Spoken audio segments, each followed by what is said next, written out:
อีกหน่อยนึงผักนั่นเนาะแล้วตอนเช้านี่น่าจะบ่แล้วเลยพี่น้องเอ้ยต่างคนต่างเมื่อยแล้ว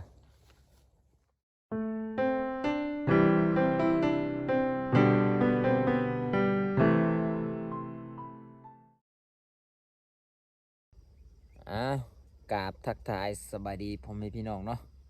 มื้อนี้ก็อยู่กับเบาคอนชนบทคือเก่าพี่น้องมื้อนี้เบาคอนกาสิมา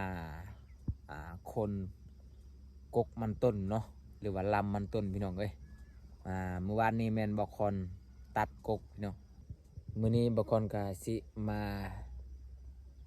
พ้นกกมันใหญ่ออกเนาะ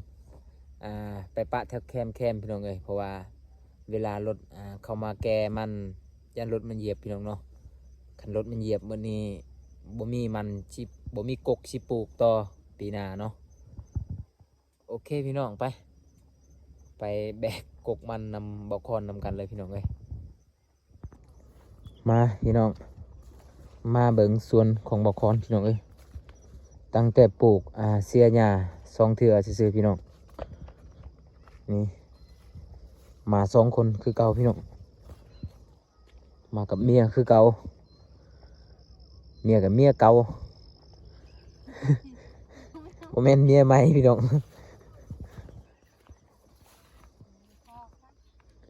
เบิ่งสวนนี่โอ้หกอลีพี่น้องผลสวนนั้นแห่งเล็กเลยสวนผักผลนั้นบ่เห็นฮอดกกมันเลยมีแต่หญ้ายังฮะผู้เป็นดอกๆให้พี่น้องส่วนหลายจะมีแต่หญ้าแบบนี้แหละใครในส่วนบุคคลบ่ได้มีหญ้าแบบนั้นเนาะเบิ่งนี่โอ้ยเปียกๆอันนี้ให้แบกกกนี่ให้มันแดดๆแห้งๆก่อนเป็นหยัง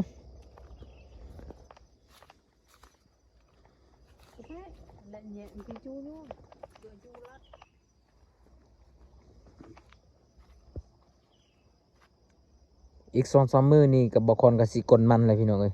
เพราะว่าบ่มีเงินแล้วบ่มีเงินใส่บ่มีเงินจ่ายพี่น้องคืนตรงไหนตัวดอกคืนแดงคืนแหละแข็งปรุงเลยพอดโตเจพอดตรงปรุง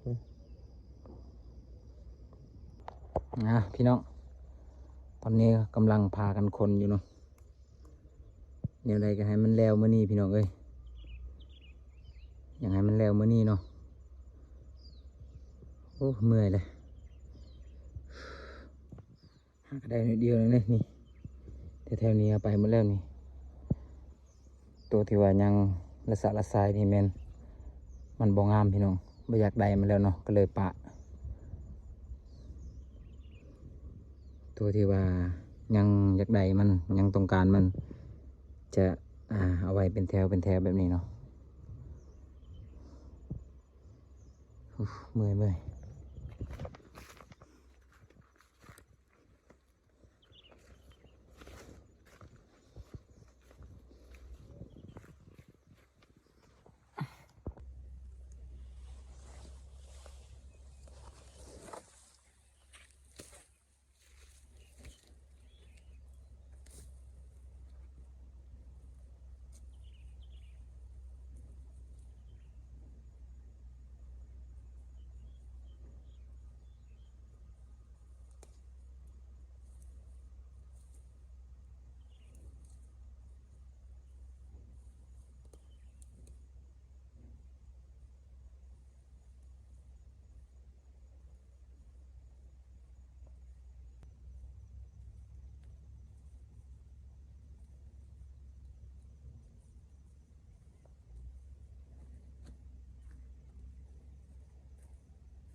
เมื่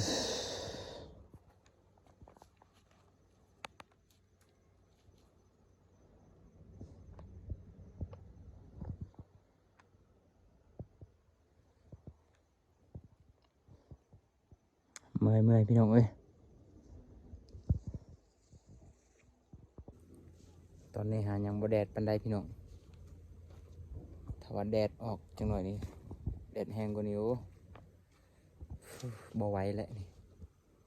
อันนี้ออกอยู่แต่ว่ายังบ่แห้งเนาะแดดเนาะประมาณ8 โมง 9 โมงนี่พี่น้องเอ้ย10 โมง 11 โมงนี่โอ้บ่ไหวแล้ว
โอ้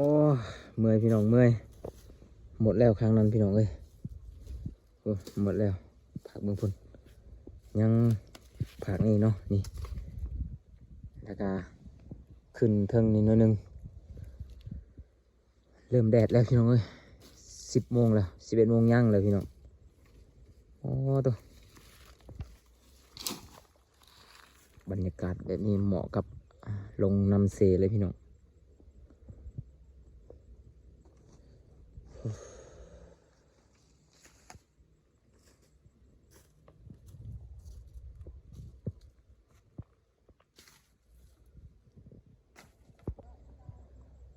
โอ้เมื่อยพี่น้องเมื่อย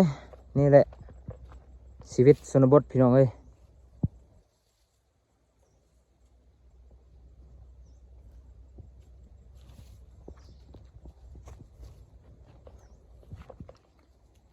อีกหน่อยนึงผักนั้นเนาะแล้วตอนเช้านี่น่าจะบ่แล้วเลยพี่น้องเอ้ยต่างคนต่างเมื่อยแล้วตอนแรกพอแล้วจังแล้วบางทีกะโอ้ยังขึ้นถึง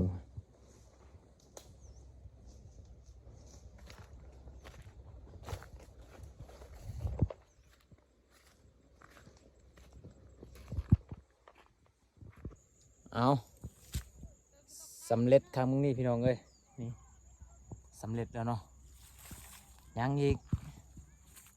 นี่ทางผักนี่แล้วก็เบิ่งเทิงพุ่นน้อยนึงเนาะแล้วก็สำเร็จเลยแต่ว่าตอนนี้ฮั่นหิวข้าวแล้วพี่น้องเอ้ย11 โมงแล้วเนาะรู้สึกหิวข้าวแล้วก็เลยสิพากันกลับก่อนเนาะเพราะว่าตอนแรกก็สิมาต่อพี่น้องเอ้ยเอ้าสำหรับคลิปนี้บุคคลก็สิขอจบเพียงเท่านี้ก่อนพี่น้องเอ้ยเพราะว่าสิเมื่อกินข้าวบางทีก็สิลงกินข้าวอยู่น้ำเซ่บางทีก็เนาะโอเคสำหรับคลิปนี้ขอจบก่อนพี่น้องเอ้ย